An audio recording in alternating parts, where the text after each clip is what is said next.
Assalamualaikum warahmatullahi wabarakatuh. Terima kasih kepada Ibu Anita Oktari MSI selaku dosen mata kuliah transfusi darah. Dan terima kasih juga kepada rekan-rekan kelas D3A di Sekolah Tinggi Analis Bakti Asih Bandung. Di sini kami kelompok 8 akan memaparkan materi tentang pemeriksaan indirect Coombs test. Anggotanya terdiri dari Rodatul Jannah, Devia Jessica Amalia, dan Nur Istia. Anti-human globulin akan bereaksi dengan setiap globulin manusia. Karena itu, penting bahwa semua globulin bebas harus dibuang dari sel darah merah dengan pencucian yang bersih sebelum penambahan anti-human globulin. Sisa globulin serum dalam larutan akan bergabung dengan anti-human globulin, mengakibatkan anti-human globulin tidak mampu lagi mengaglutinasi sel yang telah disensitisasi dan menyebabkan suatu tes Coombs negatif yang salah atau false negatif. Percobaan indirect Coombs berusaha mencari adanya antibodi irregular atau incomplete dalam serum. Terlebih dahulu dilakukan pelapisan eritrosit normal bergolongan O atau eritrosit yang golongannya sesuai dengan serum yang diperiksa. Dengan serum yang diketahui atau tersangka mengandung antibodi penghalang, langkah berikutnya ialah membuktikan adanya antibodi tersebut dengan menggunakan serum Coombs. Selanjutnya ada prinsip antigen ditambah antibodi incomplete pada serum donor atau pasien ditambah serum Coombs aglutinasi positif. Tujuannya yaitu untuk mendeteksi antibodi yang coat atau melekat atau menyelimuti pada eritrosit dan terjadi secara in vitro atau di luar tubuh. Biasanya dilakukan pada fase 3 crossmatch mayor-minor. Selanjutnya akan dilanjutkan oleh rekan saya. Alat dan bahan antara lain tabung serologi, pipet tetes, sentrifuge, kaca objek, mikroskop, larutan salin yaitu NaCl 0,85% sampai 0,9%, serum Coombs atau anti-human globulin, contoh darah donor, contoh darah pasien. Cara kerja: pertama, siapkan serum dari contoh darah donor atau pasien setelah pemeriksaan golongan darah dan resus. Kedua, siapkan pula suspensi eritrosit 5% dalam salin dari contoh darah donor atau pasien, atau setara dengan 1 bagian eritrosit 100% ditambah 19 bagian NaCl 0,85%, sama dengan suspensi eritrosit 5%, sama dengan 1/20. Ketiga, campurkan sama banyaknya per 2 tetes dari masing-masing suspensi eritrosit di atas dengan serum yang akan diperiksa sesuai golongannya, untuk mayor dan minor.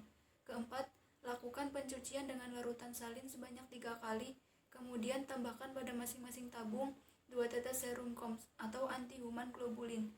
Terakhir, sentrifuge dengan kecepatan 1000 rpm selama 1 menit. Baca reaksi yang terjadi secara makroskopis dan mikroskopis. Catatan: adanya aglutinasi membuktikan bahwa serum yang diperiksa berisi antibodi yang melapisi eritrosit. Pertimbangan hasil interpretasi crossmatch. Tes mayor positif artinya terdapat antibodi irregular pada serum pasien. Alternatif tindakan yang dapat dilakukan adalah mencari donor lain untuk kemudian dipilih mana yang cocok sesuai hasil mayor crossmatch. Bila tidak ada yang cocok, maka darah tidak boleh diberikan, sehingga dianjurkan untuk dirujuk ke unit transfusi darah cabang setempat. Tes minor positif artinya eritrosit pasien diselimuti oleh antibodi. Kemungkinan pada serum donor terdapat antibodi irregular. Alternatif tindakan yang dapat dilakukan adalah darah boleh diberikan, tetapi dalam bentuk packed red cell atau washed red cell. Coombs test indirect atau tidak langsung dilakukan pada sampel darah ibu sebagai bagian dari tes laboratorium parental. Tes ini mencari daftar antigen yang dapat menyebabkan masalah pada bayi baru lahir atau menyebabkan masalah pada ibu jika transfusi darah diperlukan. Coombs test tidak langsung atau indirect biasanya digunakan untuk memastikan apakah darah pendonor sesuai dan dapat digunakan untuk orang yang akan menerimanya. Hasil Coombs test jika normal dan hasilnya negatif, darah Anda kompatibel dengan darah yang akan diterima saat transfusi. Coombs test yang menyatakan negatif untuk faktor rhesus atau titer antibodi rhesus pada wanita hamil menandakan bahwa tidak terdapat antibodi yang melawan darah rhesus positif milik bayinya atau sensitisasi rhesus. Jika dalam keadaan abnormal dan hasilnya indirect Coombs test positif, berarti darah pendonor tidak cocok dengan darah si penerima. Indirect Coombs test positif pada wanita rhesus negatif yang hamil atau berencana untuk hamil berarti dia memiliki antibodi terhadap rhesus positif atau sensitisasi rhesus. Saat awal kehamilan, jenis darah bayi akan diperiksa. Jika darah bayi rhesus positif, maka ibu harus mendapat pengawasan ketat selama kehamilan untuk mencegah masalah dengan sel darah merah bayi. Jika sensitisasi belum terjadi, maka dapat dicegah dengan suntikan imunoglobulin anti-rhesus D. Di sini terdapat gambar proses indirect Coombs test. Yang pertama, serum penerima diperoleh yang mengandung antibodi. Lalu sampel darah donor ditambahkan ke tabung dengan serum. Lalu antibodi penerima yang menargetkan sel darah merah donor membentuk kompleks antibodi antigen.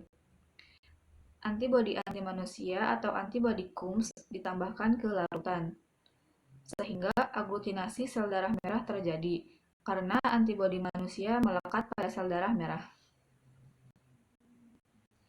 Sekian presentasi yang dapat kami sampaikan, kurang lebihnya mohon maaf. Wabillahi taufiq wal hidayah. Wassalamualaikum warahmatullahi wabarakatuh.